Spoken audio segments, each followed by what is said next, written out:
It had been 3 days since everything had happened, and I was only beginning to realize how long of a road I had ahead of me. It was stupid to think this way, but after V and I had walked out that place hand in hand, a part of me had hoped we would both finally leave behind all the baggage we'd brought with us. But life wasn't like a Bushido movie, or a book where the characters lived happily ever after once they beat the bad guy. All of our problems were still waiting for us. The badges had recovered our hollows and vehicles, so at least we had that to work with. It was the problems beneath the surface that were more pressing, and we'd both spent long hours taking turns cradling one another through the nights as the tears spilled out. But it was time well spent, time that was needed. After all, it wasn't like there was much else for us to do. We were both unemployed now. I'd complained about it for years and had finally put the proverbial foot down. I didn't want V going back out there and earning a living like that anymore. She hadn't put up a fight, hadn't even argued, not that I had expected her to. I think we both knew there was a limit to the amount of trauma one could take, and V had reached hers.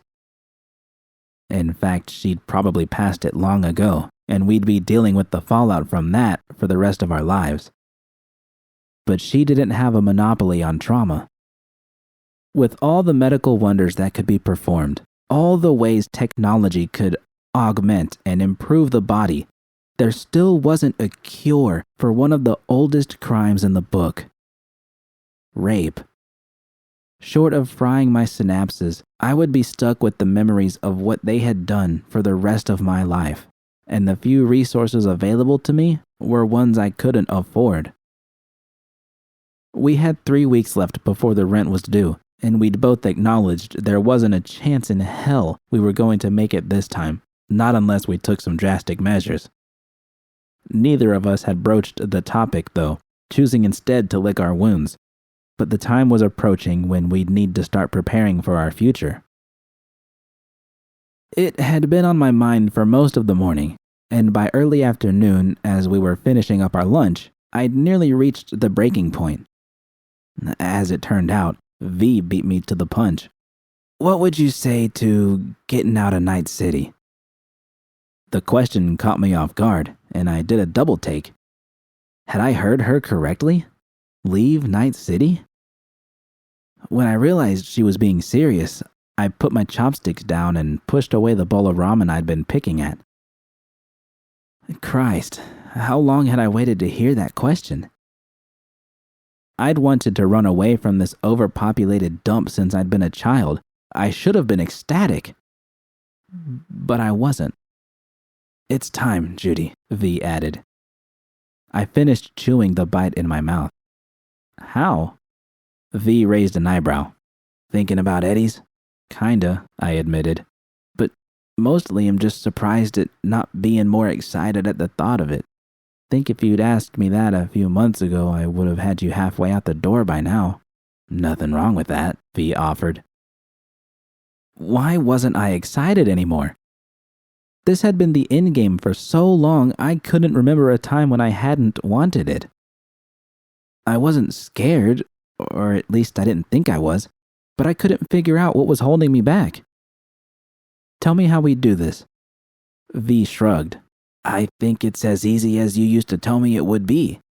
I've got a preem bike outside that's collecting dust. Might as well sell it.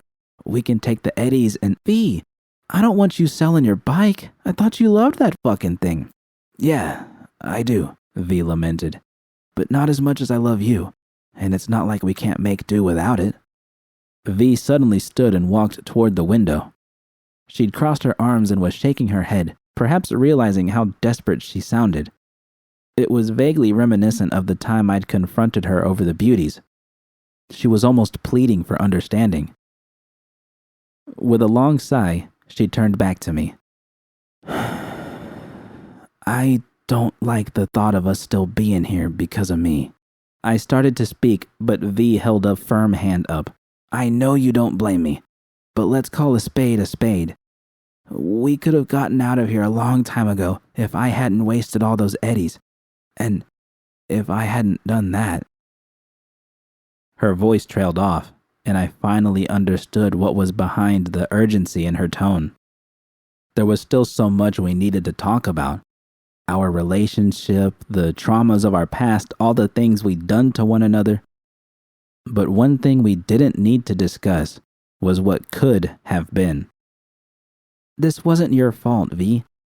Sure, we could have gotten ourselves out months ago if you hadn't hidden things, but I could have done the same thing even earlier if I hadn't turned a blind eye to you. We both had so many chances to do things differently, and we blew every one of them. We are where we are. Can beat ourselves up over it as much as we'd like, but there ain't no changing things. Like you said, we gotta look forward, and it sounds like we're both doing that now, right? A small smile crept across V's lips. Right. Bueno. Now, you said you would sell your bike. Tell me what you're thinking here. I listened intently as V laid out her plan. It was surprising to hear the amount of thought she'd put into everything. Every detail seemed to have been meticulously calculated, every what-if considered. It was clear this wasn't something she'd thrown together in a day or two. V would sell her bike just like she'd said. It was in such prime condition that Bishop had even ordered his chooms to keep it covered up when they'd grabbed her, intending to either sell it or keep it for himself.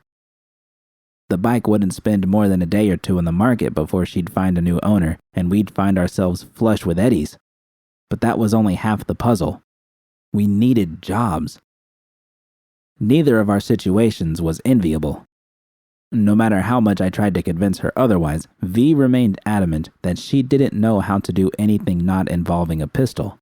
She was determined to find something, though. Waiting tables, mixing drinks, whatever it took, she'd land on her feet, though I'd cut her off the moment she'd mentioned having to go on stage if necessary.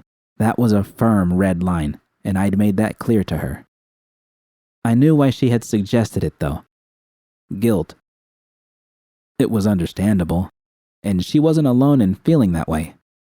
Just one more thing we would need to work on. And that left me to consider. As much as I'd brushed off the compliments everyone had thrown my way over the years, I knew deep down that I had a gift. I'd made a name for myself years earlier when the passion had been there. It may have only been smut, but I'd always found those tiny slivers of emotion that could be refined into something beautiful, something special. I'd lost that somewhere along the way, like a lot of other things, but this was one part of myself I wanted to discover and would need to do so before any self-respecting studio would take a chance on me. So, with the problem of eddies having apparently been solved, at least in the short term, that left us with two things to figure out. Where and when. The where part was surprisingly easy. Most of the good braindance studios were up north in the Seattle area.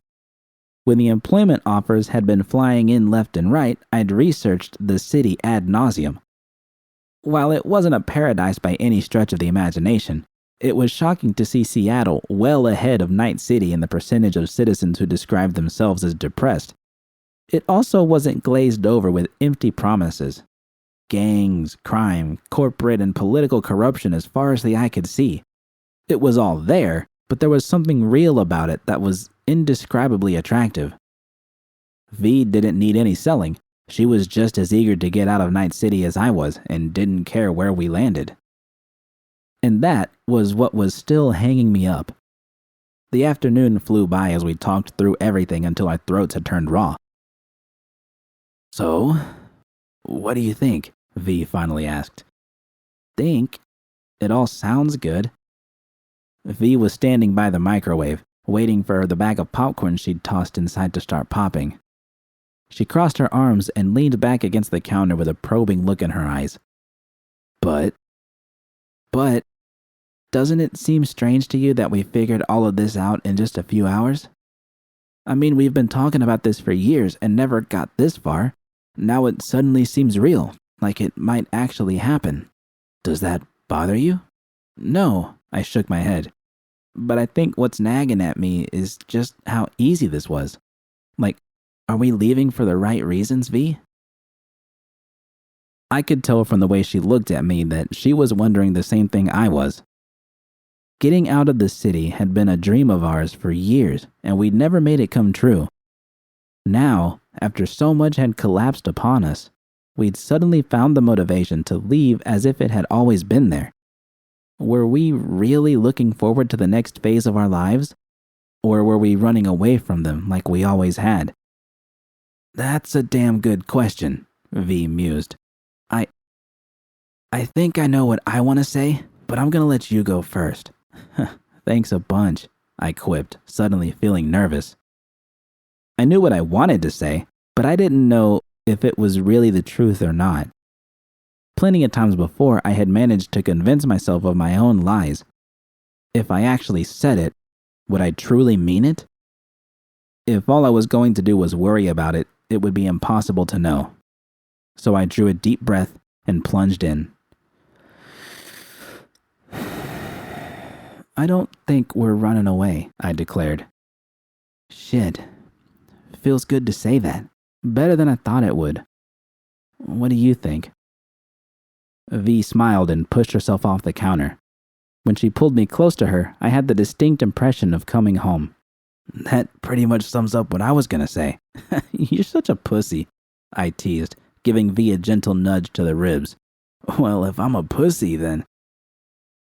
V quickly looked away, cheeks flushed in the hope I hadn't caught on to her meaning. I didn't know what to do about this. V loved me. I knew that. She loved me every bit as much as I loved her. But it had been weeks since we last made love. I had to stop boiling everything down to the F word all the time. And no matter how much we talked up the need for time or tried to convince one another that it would happen eventually, the truth was, we were stuck. V would never make the first move with me, and after how close she'd come to finding herself being victimized by those fuckers, she had to be dealing with her own shit too. But when, how, would we ever be intimate again? I wanted her more badly than I would have thought possible. As recently as last night when she had been sound asleep, I'd laid there in bed thinking about her, feeling that familiar heat between my legs. What did that say about me? Was I really a fucked up monster who could only get off when I was screwing something out of someone? Or could it be that maybe this was a hint of something that was supposedly normal and healthy? I didn't have any goddamn answers, and it was so frustrating. Carajo. Rather than letting the awkwardness linger between us, I decided to shift back to what we were supposed to be talking about. So, are we really gonna do this? I think so. V bit her lip. If that's what you want. I shook my head. Can't work like this, V. I don't want you capitulating to me because you think it's what I want. You gotta have a say in this too, or all we're gonna end up doing is kicking the can so far down the road we're both gonna be too tired to do anything about it. Fuck that. V waved her hand dismissively. You know I don't care where we go so long as we get the hell out of this dump. I'm ready if you are. I sighed. This was ridiculous. We were both trying to outdo one another to see who could be the most appeasing. I'm ready. Are you? V smiled and pulled me in the rest of the way, resting her head in the crook of my neck. Seattle, here we come. It was really going to happen. We were going to get out. I didn't realize tears had started to form in my eyes until they'd begun to burn. Just as I was about to wipe them away, I heard V sniffle and decided not to. How many good cries had we enjoyed together? Something popped into my memory then, though it was so vague I couldn't place what it was. It wasn't an actual memory, so much as a remembered thought, one that had apparently stuck with me, even though I hadn't thought of it in ages. 2 boats, 1 direction. That wasn't us anymore. I grinned from ear to ear as the microwave beeped and V let go of me. We were going to spend a long evening cuddled up on the couch watching another one of her gonk movies. I was sure I would hate it, But for the first time in our relationship, in any relationship I'd ever been in, we were finally in the same boat together, and we were both rowing hard against the waves.